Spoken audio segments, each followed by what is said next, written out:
느헤미야가 멀리 페르시아에서 조국 유대 땅이 황폐해지고 백성들이 수치와 고통 속에 살아가고 있다는 그런 소식을 들었을 때에 느헤미야는 자신이 이 일을 위해서, 조국을 위해서 무엇인가를 해야 한다는 감동을 받았습니다. 자신이 직접 고국으로 가서 무너진 예루살렘 성을 수축하는 일을 하고 싶다는 간절한 열망을 가지고 하나님 앞에 나아가서 기도했을 때에 하나님은 그를 페르시아 아닥사스다 왕의 술 맡은 관원으로 승진할 수 있게 하셨습니다. 그리고 왕을 통해 고국에 가서 마음껏 예루살렘 성을 증축할 수 있도록 필요한 목재나 서류상의 모든 문제까지 도움을 받아내게 되었습니다. 고국에 돌아와서 예루살렘 성을 낱낱이 살펴본 결과 피해 현장은 말로 듣던 것보다 훨씬 더 심했고, 무엇보다도 큰 문제는 백성들의 마음속에 성을 다시 이렇게 세우고 싶은 열정이 없었던 것입니다. 이미 예루살렘 성전 수축을 시도했던 일에 제동이 걸리고 또 걸리고, 그로 인해서 커다란 고통과 실망을 맛본 백성들은 다시 해보고 싶은 마음이 없어져 버렸어요. 의욕을 다 잃어버리고 말았습니다. 그러므로 고국에 당도한 느헤미야가 해야 할 일은 참 많이 있긴 했지만 우선적이고 중요한 일은 백성들에게 동기를 부여하는 것입니다. 그의 마음을 움직이는 것입니다. 행동하게 만드는 것입니다.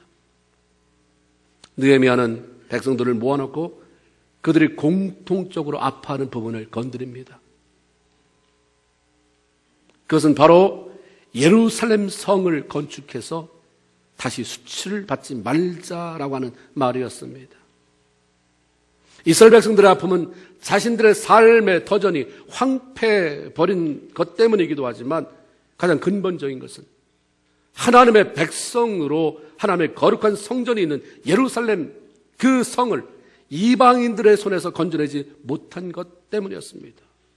그래서 이것 때문에 수치스럽게 여기고 있을 때에 예루살렘 성을 다시 일으켜서 다시는 이방 민족에게 수치를 당하지 말자라고 하는 느헤미야의 외침은 순간적으로 그들의 마음을 움직이게 했습니다. 최소한 그때는 그랬습니다. 그때 이스라엘 백성들은 하나님, 우리가 하나님 앞에 영광을 돌려야지 어찌 수치스럽게 하겠느냐 하면 백성들이 마음이 움직여지긴 했습니다. 오늘날 우리가 하나님의 영광이라고 하는, 하나님께 수치가 아니라 영광을 돌리게 하자는 말에 얼마나 우리의 마음이 움직여지는가. 우리는 때때로 수도 없이 하나님 영광을 부르면서도 마음은 움직여지지 않아요. 입술은 잘 길들여져 있는 것 같은데 마음은, 우리의 몸은 움직여지지 않습니다. 그래서 내가 하고 싶은 대로 다 해버리고, 그래서 나의 삶을 통해서 도대체 하나님의 영광 받은 게 무언가, 신앙의 연륜이 오래돼도 나는 한 게 없다라는 생각 속에 갇혀질 수가 있는 거죠. 그런데 이스라엘 백성들에게 문제는 마음은 원했지만 그들에게는 그렇게 할 수 있는 아무런 힘도 없었다고 하는 것입니다. 전에는 하나님의 도움을 구하였지만 이방인들의 손에 무참히 당해버린 그들로서는 어떤 의욕을 다시 가질 수도 없었고 다시 일어나 무엇을 해보고 싶다고 하는 그런 마음도 생기지 않았습니다. 그때 느헤미야가 자신의 간증을 통해서 예루살렘을 이번에 다시 수축하려고 하는 이것은 내 생각이 아니다, 조국을 위해서 우리가 뭔가 한번 해보자라고 하는 것이 아니라 사람의 요청이 아니라 하나님의 계획이었다라고 하는 사실을 들려줍니다. 예루살렘 성을 다시 수축하고 백성들을 살리기 위해서 하나님께서 자기 자신을 술 맡은 관원장이 되게 하시고 왕을 통해 필요한 모든 자원들을 지원받게 했다고 하는 그런 느헤미야의 감동스럽고 뜨끈뜨끈한 간증이 백성들의 마음을 흥분시켰던 것입니다. 그래서 모든 백성들이 한 목소리로 일어나 건축하자라고 외치게 되었던 것이죠. 느헤미야가 뜨거워진 백성들의 마음을 모아서 본격적인 성전 중건의 일을 시작합니다. 느헤미야서 3장 1절로 32절 끝까지는 오늘 읽었던 했던 본문 바로 앞에 이야기인데 모두 성읍 건축으로 해서 수고한 사람들에 관한 기록입니다. 1절부터 32절이 다 사람 얘기예요. 어느 부분을 맡아서 누가 어디를 고쳤고 무슨 일을 했고 등등 성전 증축에 협력한 사람들의 이름을 자세히 열거해 놓았습니다. 그 이유가 무엇일까? 하나님의 일에는 신분고하나 남녀노유 상관없이 모든 사람이 동참해서 자신이 할 수 있는 부분을 감당해야 한다고 하는 사실을 우리에게 알려주고 있습니다. 그들이 주로 한 일은 담부라고 했습니다. 담부. 무거운 짐을 져 나르는 일이었습니다. 성을 수축하고 성곽을 다시 세워야 하는 일이었기 때문에 모두가 힘을 들여야 하는 거예요. 노동이에요. 노동. 거기에 대제사장들과 제사장들이 참여했다고 기록합니다. 그들은 백성을 대표해서 하나님 앞에 제사 드리는 일을 위해 부르심을 받은 사람들이었습니다. 아마 그런 이유로 그들은 그렇게 힘든 작업에 육체 노동을 해야 되는 막노동판에 나가지 않아도 될 수 있었을 것이고 사람들도 만류했을 것입니다. 그러나 그들은 맨 앞에 나서서 양의 문을 건축하는 일을 했습니다. 이 양문을 통해서 하나님 앞에 제사 드릴 때에 제물로 쓰이는 짐승들이 옮겨졌기 때문에 어떤 부분의 공사보다 중요했습니다. 그런데 그 일에 대제사장들과 제사장들이 참여를 했던 것입니다. 또한 거기에는 성읍의 관리들이 이 일에 동참했다고 기록합니다.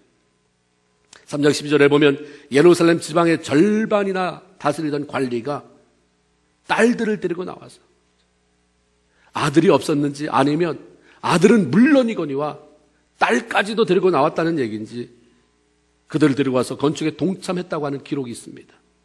당시 관리였으면 엄청난 권력과 재물을 가지고 있던 사람이었을 것입니다. 얼마든지 사람 사서 보내면 돼요. 자기 집에 부리는 종을 보내도 됩니다. 돈으로 대신 할 수도 있었을 것이에요. 얼마든지 나 잠깐 어디 갔다 온다라고 핑계대며 도망칠 수도 있었을 텐데 그러지 않았습니다. 종을 대신 보내지도 않고 돈으로 해결하려고 들지도 않고 자기가 나왔어요. 딸들을 데리고 와서 그 막노동에 동참을 합니다. 거기에는 젊은 직업인들이 동참했다고 기록하고 있습니다. 금장색이나 향품을 취급하는 사람들이 동참했습니다. 그들은 남과 구별되는 특별한 기능을 가지고 있었기 때문에 예루살렘 성을 수축하기 위해서 그 무거운 물건들을 나르는 것이 자기들의 전문 분야가 아니라고 불평할 수도 있었을 것입니다. 섬세한 일을 다루는 사람들이었기 때문에 이 손가락을 다쳐서 혹시라도 신경에 이상이 오면 어려움이 있기 때문에 나는 일을 할 수 없다라고 불평하면서 뒤로 빠질 수 있었을 텐데 그들은 다른 사람들처럼 오히려 더 상당히 큰 부분을 분담받아서 그 일을 해내게 됐습니다. 또한 여리고 사람들이 동참을 했다고 말합니다. 여리고 지방은 예루살렘에서 상당히 멀리 떨어진 그런 지역에 위치해 있는 도시입니다. 그렇기 때문에 여리고 사람들 중에는 예루살렘이 충건돼봐야 우리에게 돌아온 게 뭐냐. 우리는 별 이익이 없다라고 불평하는 사람도 혹 있을 수도 있었을 것입니다. 그러나 결국은 그들은 자신의 이익과 상관없이 하나님의 일에 동참했습니다. 자신들에게 직접적인 유익이 생기는 것과 상관이 없지만 이번 일이 하나님이 직접 계획한 일이라고 하니 하나님께서 이 일을 성취하시기 위해서 왕의 마음을 움직이고 느헤미야라고 하는 관원의 마음을 움직였다고 하니 우리가 여기서 빠져서는 안 된다. 그래서 하나님의 영광으로 해서 기꺼이 동참을 했던 것입니다. 상고들이 동참했다고 했습니다. 장사하는 사람들입니다. 바쁘게 움직이면서 장사를 해서 이윤을 추구하는 사람이에요. 시간이 돈인 사람들입니다. 예루살렘 성을 증축하게 되었을 때 그 일에 자신들의 시간과 열정을 쏟아부었습니다. 다른 때 같으면 내가 돈 벌어서 그 돈으로 내가 봉사하겠다고 했지만 이 일에는 모두가 다 이 넓은 지역을 다시 수축하는데 그 노동력이 필요한데 우리라고 빠질 수 없다라고 하는 생각 때문에 거기 동참해서 시간과 열정을 쏟아부었죠. 모든 사람이 한결같이 동참해서 그들의 최선을 다한 결과 느헤미야 6장 15절의 기록처럼 예루살렘 증축하는 일이 52일 만에 끝나고 말았습니다. 기적이 일어난 거예요. 몇 년, 몇십 년을 해도 불가능했을 일이 하나님의 감동이 그대에게 임하니까, 감동받은 자의 그 간증이 나누어지니까, 영적인 동기가 부여되니까 모든 사람이 빠져나갈 생각을 안 했어요. 어떻게 하면 나는 예외가 될까가 한 명도 없었어요. 그 결과 52일 만에 이런 기적을 이루어냈습니다. 신명기 32장 30절에 하나님이 함께 하시면 한 사람이 천을 쫓으며 두 사람이 만을 도망하게 한다는 말씀이 있습니다. 언제든지 어떤 일에 대한 최상의 결과는 첫째로 하나님이 함께 하셔야 되는 것이고, 또 하나는 사람들의 마음이 하나가 되어서 감당할 때, 그때 일어나는 것입니다.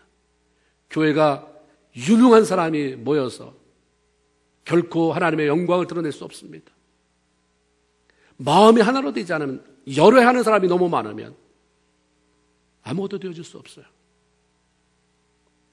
그래서 하나님은 연합이라고 하는 말씀, 하나가 됨이라고 하는 말씀, 굉장히 중요시입니다. 예수님께서 십자가를 지고 이제 이 땅에서 삶을 다 마쳐야 할 때에도 하나님 앞에 자기의 12제자를 위해서 기도할 때, 능력 주셔서 내가 하다 못한 일들 다 하게 하세요. 세계 방방곡곡에 돌아다니면서 복음 전하게 해주세요. 이렇게 기도하지 않았어요. 아버지, 우리가 하나가 된 것처럼 저들로 하나 되게 하옵소서. 아무리 유능한 사람이 모여도 하나가 안 돼서 서로 잘났다고 말하고, 이 사람이 한다고 하면 저 사람이 비틀고, 저 사람이 하면 저 사람이 비틀고, 그래봐야 아무것도 되어지지 않는데, 하나가 되면 뭔가 역사가 일어나니까 하나님 저도 하나가 되게 해주세요. 이게 예수님의 기도였습니다. 3장 32절이라고 하는 많은 부분에 걸쳐서 예루살렘 성을 재건한 사람들의 이름과 그들의 한 일에 대해서 기록하고 있는데, 단 한 구절 5절에서는 그렇지 않은 사람에 대해서 언급합니다. 다 이렇게 일했다, 이렇게 일했다, 여기 맡아서 일했다, 이 사람이 이렇게 일했다, 이렇게 바쁜 사람인데, 이렇게 유명한 사람인데, 이렇게 고급 관리인데, 자기하고는 별로 상관이 없는 일인데, 그래도 하나님의 영광이라고 다 모였다. 그런데 한 사람, 한 부류의 사람은 안 왔다. 5절에 뭐라고 되어 있냐면, 그 다음은 드고아 사람들이 증수하였으나 그 귀족들은 그 주의 역사에 담붙지 아니하였으며, 드고아에 살던 유대 귀족들은 예루살렘 성벽을 쌓는 일에 있어서 무거운 짐을 전하려는 일에 가담하지 않았다고 하는 것입니다. 귀족인 자신이 신분이 낮은 사람들과 더불어서 그런 하찮은 일을 할 수 없다고 생각했기 때문인지도 모르겠습니다.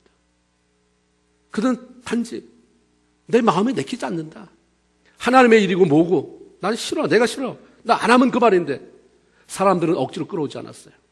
느헤미야가 명령을 내려서 너 다 하는데 왜 오지 않느냐라고 말하지 않았어요. 근데 하나님은 그것을 성경에 이렇게 기록으로 남겼어요. 아, 하나님이 이런 분이구나,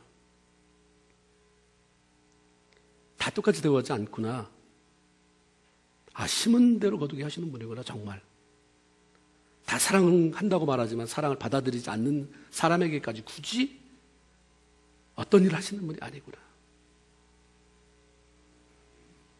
드고아의 귀족들에 대해서 그들의 한 행위, 성경에 기록을 남겨서 성경을 읽는 사람들에게 드고아 귀족들의 부끄러운 행위에 대해서 알게 하시고, 성도들의 하나님의 일에 대해 어떤 태도로 임하여야 할 것인지를 분명하게 가르쳐주고 있습니다. 한 공동체, 나라라고 하는 공동체, 교회라고 하는 공동체, 가정이라고 하는 공동체, 어느 한 사람만 뼈 빠지게 일한다고 되는 게 아니다. 모두가 다 연합되어진다. 혹시라도 누가 그것을 외면하고 나가면 나는 내가 내 일을 성취시킬 것이지만 그들에게는 상급이 없다는 얘기죠. 하나님은 어떤 특별한 사람들만이 아니라 하나님을 사랑하는 모든 성도들이 하나님의 영광을 위해서 함께 동참해 나가기를 원하십니다. 그리스도의 몸이라고 말씀하시는 교회를 섬기는 일만 해도 그렇습니다. 그리스도의 몸이 건강하고 아름답게 성장하기 위해서는 특별한 몇 사람만이 아니라 모든 성도들이 한결같은 헌신과 섬김이 필요한 것입니다. 어떻게 나 안에 다른 사람들의 유익을 위해 그들을 잘 섬길 수 있는지, 교회의 어떤 부분을 감당해서 그 사람을 유익하게 하는 게 아니라 본질적으로 그리스도의 몸을 건강케 할 것인지를 우리가 한 번쯤 생각해 보아야 합니다. 우리가 교회라고 하는 공동체의 모든 것은 하나님 앞에 귀결이 돼야 돼요. 내가 이렇게 하면 누구 좋으라고 일하냐? 생각이 이미 틀린 거예요. 그 뒤틀린 가슴 속에 뭐가 들어가겠습니까? 그런 사람은 무슨 일을 하는 게 중요한 게 아니라 틀을 바로 잡는 게 중요합니다. 프레임을 바로 잡는 게 중요하죠. 우리가 하는 일은 누구를 위해서가 아니라 그래서 몸을 건강하게 세우기 위한 것이고, 그래서 몸을 건강했더니 건강한 몸을 통해서 들어오는 그런 놀라운 축복이 그 다음에 다른 사람에게, 지체된 사람에게 나누어지기 때문인 것입니다. 나에게 있어서 가장 가까운 것, 내가 쉽게 할 수 있는 것이 뭔가, 마음만 먹으면 당장이라도 할 수 있는 것이 무엇인가, 그것부터 우리가 시작하는 것이고, 더 중요한 것은 모두 함께 더불어 조금씩 하나님의 일을 이루어가는 것입니다. 느헤미야의 리더십 아래서 모든 백성들이 한 마음으로 예루살렘 성 수축이라고 하는 일에 집중하고 있을 때에 그들은 산발락과 도비아라고 하는 사람의 심한 방해와 도전을 받게 되었습니다. 산발락은 사마리아의 총독으로 상당한 군사력을 보유하고 있었고 사람들에게 막대한 영향을 끼치고 있던 인물이었습니다. 그런데 느헤미야가 유대에 옴으로 인해서 백성들의 마음이 하나로 모아지고 예루살렘 성벽을 수축하는 공사가 빠르게 진행되어져 나가는 것을 보고 두려워하며 수많은 무리들을 충동해서 반대하고 방해를 했던 것입니다. 한편 도비아라고 하는 사람은 유대인의 피가 섞인 암몬 족속의 족장이면서 당시 산발랏이라고 하는 사람의 참모 역할을 했던 사람입니다. 유대인의 피가 섞였기 때문에 유대인 중에 친구가 많았고 예루살렘 성내에 상당히 많은 정보망을 소유하고 있던 사람입니다. 그래서 산발랏의 스파이 노릇을 했던 것이고 느헤미야가 하는 것에 대한 일거수일투족이 모두가 다 정보가 이 사람을 통해서 산발랏에게 들어갔습니다. 이 두 사람이 주축이 되어서 느헤미야의 리더십을 공격했고 백성들이 하나님을 위해서 하는 일을 방해하기 시작했습니다. 하나님이 기뻐하시는 일을 하는 현장에는 일하는 일꾼들만 있는 것이 아니라 구경꾼이 있습니다. 그리고 방해꾼이 있습니다. 일꾼이 있고 구경꾼이 있고 방해꾼이 있고 공동체 안에는 그런 사람들이 있습니다. 나는 일꾼인가? 구경꾼인가? 방해꾼인가? 그리고 대체로 방해꾼은 말꾼입니다. 방해꾼들의 무기는 대체로 비슷해요. 교회건 여러분이 하는 사업의 현장이건 직장이건 말이에요. 말을 가지고 방해하는데 방해를 일삼는 말꾼들의 특징 가운데 하나는 말을 지어내는 것입니다. 자꾸 없는 말을 만들어내요. 그 사람들을 알고 화가 나게 만들어요. 내가 언제? 욱하게 만들어요. 힘이 빠지게 만듭니다. 예수 그리스도의 공동체인 교회가 어떻게 구성되어 있는지를 보면 미래를 내다볼 수가 있는 것입니다. 구경꾼이 많은가? 말꾼이 많은가? 그러면 소망이 없죠. 말을 지어내고 말이 무성해가지고 그 말 때문에 휘둘려서 사람들이 힘을 얻고 잃어버리고 휘청휘청대는 그런 공동체에서 뭘 기대하겠습니까? 하나님의 영광은 고사하고 너나 잘해가 되는 거예요. 그리스도의 몸인 교회에는 일꾼이 많아야 합니다. 느헤미야가 교회 백성들을 향해서 예루살렘 성을 중건하여 다시는 수치를 받지 말자라고 외치면서 백성들의 마음을 하나로 모으고 있을 때에 산발랏을 비롯한 방해꾼들은 이렇게 말한 적이 있어요. 너희가 하려고 하는 일이 뭐냐? 왕을 배반하고 니네가 왕이 되려고 하는구나.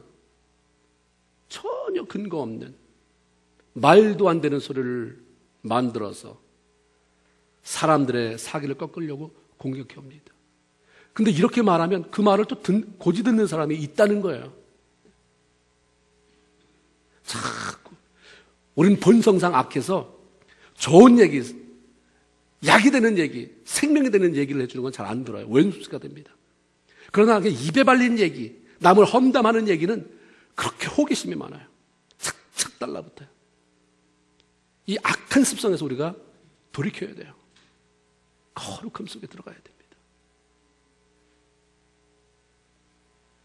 이 말은 느헤미야나 유대 백성들이 단 한 번도 생각해 본 적이 없는 건데 그걸 말로 지어서 쏟아내는 것입니다. 전혀 근거 없는 악성 루머는 사람들에게 엄청난 에너지를 빼앗아가고 어떤 일을 시도해보기도 전에 스스로 분노해하다가 쓰러져 버리게 만듭니다. 사탄은 의욕을 가지고 이뤄내는 사람을 쉽게 쓰러뜨리는 방법을 너무 잘 알고 있어요. 자신과 상관없는 악성 루머를 퍼뜨리면 대부분의 사람들은 그 말에 영향을 받아서 자신이 밀고 나가서 성취시켜야 할 일에 집중하지 못하고 그냥 분노로 버르르 떨게 됩니다. 그래서 그 말을 퍼뜨린 사람이 누군지를 찾아내려고 혈하지. 누구야? 데리고 와. 삼자 대면에. 이게 교회나 사회나 별 차이가 없는 것 같더라고요. 누구인지 알면 그와 더불어서든 아니면 홀로 내면에서 싸움을 하다가 그냥 탈진해버려요. 큰 에너지가 내 안에서 빠져나갔는데 정말 하나님이 시킨 일하고는 상관이 하나도 없어요. 그렇게 좋은 계획도 다 포기하게 됩니다. 사단은 이런 것을 알고 있습니다. 그러니까 말을 지어내고 말로 공격해오는 거예요. 그럴 만한 사람을 잡아서 그 입을 자꾸 사용하게 되는 것입니다. 교회에서 열심히 봉사하는 사람에게 몇 마디만 하면 그냥 휘청거리게 할 수 있는 것 제가 알려드리겠습니다. 잘난 척 하시네. 이거면 금방 죽일 수 있어요. 목사한테 얼마나 잘 보이려고 요즘 그렇게 열심히 야. 이런 말을 들으면은요, 하나님을 사랑해서 봉사하던 사람들이 주춤거려요. 그다음부터 생각이 많아지고 행동이 굉장히 어색해져 버립니다. 사람들은 날 그렇게 보나? 나는 하나님을 사랑해서 뭔가를 좀 해보고 싶어서 했는데, 사람들이 그렇게 보는구나. 그렇게까지 오해받으면서 내가 이 일을 계속 해야 될 필요가 있는가 하면서 하던 일을 접게 됩니다. 일하지도 않는 방해꾼들이 일하는 사람을 말로 쓰러뜨려서 일꾼이 없게 만드니까 그런 공동체에는 비전이 생길 수가 없습니다.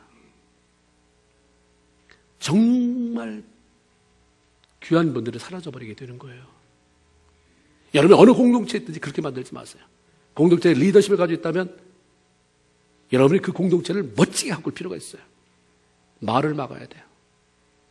농담이라 하더라도 없는 말을 지어내서 남의 마음을 후벼 파는 것 같은 아픔을 주는 사람들은 내면이 병들었다고 하는 증거고, 자신이 비난하고 있는 그 사람에 대한 열등감과 필요 이상의 경쟁심을 가지고 불안해하고 있다는 사실을 알려주는 것입니다. 부정적이고 거짓된 말을 지어내지 마십시오. 저는 우리 교회 성도들이 정말 많이 성숙해서 남의 말을 별로 하지 않는다는 것을 제가 알고 있습니다. 전혀 안 할 수 없지만 어쨌든 저희 귀에는 잘 들려오지 않고 다른 사람들이 얘기할 때 남의 얘기 잘 안 한다고 해서 저는 그렇게 믿고 있습니다.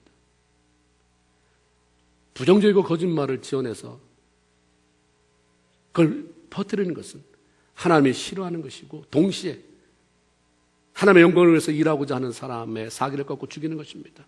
우리 주님은 계시록 22장 15절에서 거짓말을 좋아하며 지어내는 자마다 성 밖에 있으리라 이렇게 말씀하셨어요. 거짓말을 하든 말든 그런 걸 지어내서 퍼뜨리든 말든 그러나 결과는 네가 책임져라. 성 밖에 거룩한 성 예루살렘 성 안에 하나님이 계시는 그 성 안에 들어올 수 없다라고 성 밖에 있게 된다라고 말씀합니다. 방해를 일삼는 말꾼들은 없는 말을 지어낼 뿐만 아니라 비난과 조롱의 말로 공격해 옵니다. 오늘 본문 2절에 보니까 이 미약한 유대 사람들의 하는 일이 무엇인가? 스스로 견고케 하려는가? 제사를 드리려는가? 하루에 필력하려는가? 소화된 돌을 흙무더기에서 다시 일으키려는가? 라고 말합니다. 다시 말하면 힘도 없고 못난 너희들이 도대체 뭘 하겠다는 거냐? 속에는 두려운데 말은 그렇게 하는 거예요. 성벽만 쌓으면 저절로 너희가 강해지더냐?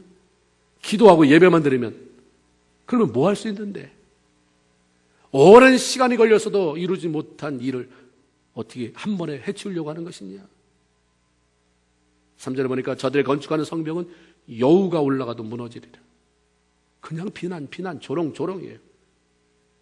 열심히 일하고 있는데 이런 말을 들으면 누구나 화가 치밀어 오르지 않을 수가 없는 것입니다. 그러나 우리가 꼭 알아야 할 것은 누군가 나를 비난한다고 하는 것은 다른 면으로 보면 내가 결코 무시할 존재가 아니라고 하는 것입니다. 뭔가 자기보다 낫고 더 멋진 일을 해낼 능력이 있다고 보기 때문인 것이죠. 비난은 절대로 자기 자신이 우습게 보고 말할 가치가 없는 사람들에 대해서 쏟아놓는 것이 아닙니다. 비난하는 대상은 자신이 알지도 못하고 전혀 관계없는 사람이 아니라 자신의 주변에 있는, 그러면서도 영향력을 끼치는, 나와 비교가 되는 그런 사람들을 향한 것입니다. 비난은 나보다 나은 상대방을 부정적이고 비겁한 방법으로 인정하는 행위예요. 그냥 너 대단하다라고 말 못하니까 비난이라고 하는, 조롱이라고 하는 아주 비열한 방법. 그래서 뒤에서 남을 흉보는 것은 아주 조잡한 것입니다. 비열한 것입니다. 속이 좁기 때문에 하나님의 축복이 그 속에 들어갈 만한 공간이 없어요. 느헤미야를 반대하는 사람들은 느헤미야라는 인물이 어떤 존재인지를 너무 잘 알았습니다. 느헤미야 2장 10절을 보면 그들은 느헤미야가 유다에서 왔다는 소식을 듣고는 이스라엘을 흥황케 하려는 사람이 왔다라고 말하며 근심했다고 얘기합니다. 산발랏은 느헤미야의 놀라운 리더십과 빠른 공사 진척으로 인해서 두려움을 느꼈고 분노를 가지고 있었습니다. 그럼에도 느헤미야가 페르시아 왕의 신임과 더불어서 성을 재건할 수 있다고 하는 공식적인 허가서를 받고 왔기 때문에 자기가 선제 공격을 할 수 없는 거죠. 그러면 왕을 대적하는 거니까. 그래서 그가 선택한 것이 말이에요. 말로 비난하고 조롱하고 비아냥거리는 그런 방법을 사용한 것입니다. 느헤미야와 백성들도 이런 비난과 조롱의 말을 들으면서 무척 기분이 나빴을 것입니다. 성미가 급한 사람은 아마 무력으로라도 저런 것들을 가만두십니까 하면서 대항하려고 나섰는지도 모르겠어요. 그러나 느헤미야는 사람의 비난이나 조롱하는 말들을 의식하고 두려워하기보다 이것을 지혜롭게 대처해 나갔습니다. 저 말에 휘둘리면 우리가 방향을 잃어버린다. 저 말에 휘둘리면 우리가 향한 그 목표를 향해서 접근해 갈 수 없다. 마음이 분산될 수밖에 없다. 그래서 아주 지혜롭게 대체 나가는 것을 우리가 보게 됩니다. 하나님의 영광으로 일하는 일꾼들은 어떤 방해라도 넉넉히 뚫고 나가는 사람들입니다. 산발랏을 비롯한 대적들이 방해하는 말에 흔들리지 않고 그것을 뚫고 앞으로 나갈 수 있었던 느헤미야의 방법이 무엇이었습니까? 반응을 보이지 않는 거였어요. 가장 중요한 것은 그들이 뭐라고 하든 이미 근본적으로 내가 너를 안다죠. 너는 내가 얘기할 가치가 없다. 말하면 남 얘기, 욕하는 거, 비난하고 하나님의 일이 안 되게 만드는, 거기다 내가 무슨 말을 하겠느냐. 반응은 보이지 않고 보복하려고 들지 않았어요. 느헤미야 2장 18절에 보면 느헤미야는 백성들과 더불어 예루살렘 성을 수축하는 일에 대해서 이 선한 일이라고 말한 바가 있습니다.